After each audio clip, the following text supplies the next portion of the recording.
அன்பு நேயர்களே, அனைவருக்கும் வணக்கம். இன்று நாம் காணவிருப்பது மகா சிவராத்திரியில் செய்யக்கூடாத முக்கிய விஷயங்கள் என்ன என்று பற்றி இக்காணொளியில் அறிந்து கொள்வோம். எனவே இக்காணொளியினை அனைவரும் முழுமையாக கேளுங்கள். வாருங்கள். சிவராத்திரி விரத முறை. 2026ஆம் ஆண்டு மகா சிவராத்திரி தினமானது வருகின்ற ஞாயிற்றுக்கிழமை பிப்ரவரி 15ஆம் தேதி வர இருக்கின்றது.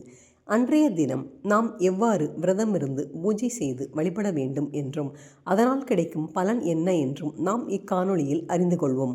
அன்றைய தினம் சில விஷயங்களை கண்டிப்பாக தவிர்க்க வேண்டியது அவசியம். சில விஷயங்கள் நம்முடைய சிவ விரதத்தை முறித்து நம் வழிபாட்டுக்கு முழுமையான பலன் கிடைக்காமல் போகலாம். அவைகள் என்ன என்பதை பற்றி நாம் விரிவாக அறிந்து கொள்வோம். 4 ஜாமங்களில் செய்ய வேண்டிய பூஜை, அதாவது சிவராத்திரி தினத்தன்று ஆலயங்களில் 4 ஜாமங்களில் செய்யக்கூடிய பூஜை. மகா சிவராத்திரி என்பது சிவனை நினைத்து அன்றைய தினம் முழுவதும் விரதம் இருந்து 4 ஜாமங்களிலும் சிவனுக்கு சிறப்பு பூஜை செய்து வழிபட்டு இறைவனின் அற்புதமான அருளை பெறக்கூடிய அற்புத திருநாள் ஆகும்.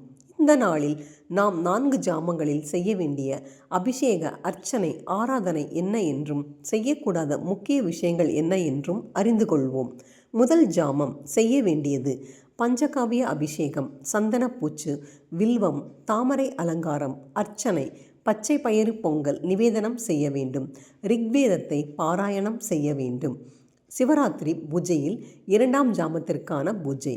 பால், தயிர், நெய் கலந்த ரவை, அதனுடன் சர்க்கரை கலந்த பஞ்சாமிர்த அபிஷேகம் செய்ய வேண்டும்.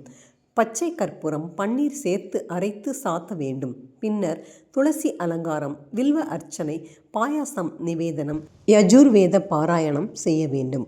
3ஆம் ஜாமத்திற்கான பூஜை. தேன் அபிஷேகம், பச்சை கற்பூரம் சாத்துதல், மல்லிகை பூக்களால் அலங்காரம், வில்வ இலைகளால் அர்ச்சனை, எள் அன்னம் நிவேதனம், சாமவேத பாராயணம் செய்ய வேண்டும். 4ஆம் ஜாமத்திற்கான பூஜை. கருமுச்சாறு அபிஷேகம் செய்தல், நந்தியாவட்டை மலர் சாற்றி வழிபடுதல், அல்லி, நீலோர் பழம், நந்தியாவர்த்தம் அலங்காரம், அர்ச்சனை, சுத்தாண்ணம் நிவேதனம், அதர்வன வேதம் பாராயணம் செய்ய வேண்டும். மகா சிவராத்திரி தினத்தன்று செய்யக்கூடாத சில விஷயங்கள். மகா சிவராத்திரி தினத்தில் நாம் சில நடைமுறை பழக்கங்கள் செய்யக்கூடாது என்று உள்ளது. பொதுவாக சிவராத்திரி தினத்தில் சிவனை தரிசனம் செய்ய அருகில் உள்ள சிவ ஆலயங்களுக்கு செல்வது வழக்கம். அப்படி செல்லும் பக்தர்களுக்கு அவர்கள் சுவாமியை தரிசனம் செய்ய வரிசையில் நிற்பவர்களுக்கு பலரும் அன்னதானம் கொடுப்பது வழக்கம். அன்னதானம் எல்லா தானங்களும் மிக முக்கிய உன்னதமான தானம். இருப்பினும் சிவராத்திரி வழிபாடு என்பது அன்றைய நாள் முழுவதும் விரதமிருந்து உணவு உறக்கத்தை துறந்து இறைவனை எண்ணி வழிபடக்கூடிய மிக அற்புதமான நாளாகும். அன்னதானம் தவறில்லை. கோவிலில் அன்னதானம் வழங்குவது தவறில்லை. ஆனால் அதை வாங்கி உண்ணும் பக்தர்களின் விரதம் முறிவது அவர்களுக்கே தெரியாத விஷயமாக உள்ளது. அனைவராலும் விரதம் இருக்க முடியாது என்பது நிதர்சனமான உண்மை. குழந்தைகளுக்கும் பெரியவர்களுக்கும் அவரவர் உடல்நிலையை பொறுத்து உணவு எடுத்துக்கொள்வது அவசியம்தான். ஆனால் அதை தவிர பலரும் இறைவனுக்காக விரதமிருந்து எம்பெருமான் ஈசனை வழிபட ஆலயங்களுக்கு செல்வதுண்டு. மனிதர்களுக்கு மிக முக்கியமான 2 விஷயங்களான உணவு, நல்ல தூக்கம், இவை இரண்டையும் விலக்கி ஈசனுக்காக விரதமிருக்கக்கூடியதுதான் இந்த நாளின் நோக்கமாகும். இந்த இரண்டையும் விலக்கினால் நம்முடைய ஐம்புலன்கள் தானாகவே அடங்கும். அதன் மூலம் நாம் இறையுணர்வு பெற முடியும். நினைத்த எண்ணங்கள், காரியங்கள் எல்லாம் சித்தியாகும்.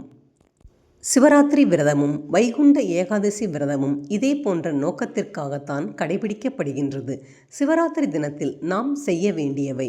சிவராத்திரி தினத்தன்று எம்பெருமான் ஈசனை நினைத்து சிவபுராணம், கோளறு பதிகம் படித்தல், லிங்காஷ்டகம், பஞ்சாட்சர ஸ்தோத்திரம் படிக்கலாம். அதோடு நடராஜர் 10, பரமசிவ ஸ்தோத்திரத்தை படிக்கலாம். திருமந்திரம் படித்தலும் பஞ்சாட்சர மந்திரம் உச்சரித்தலும் மிகவும் நல்லது.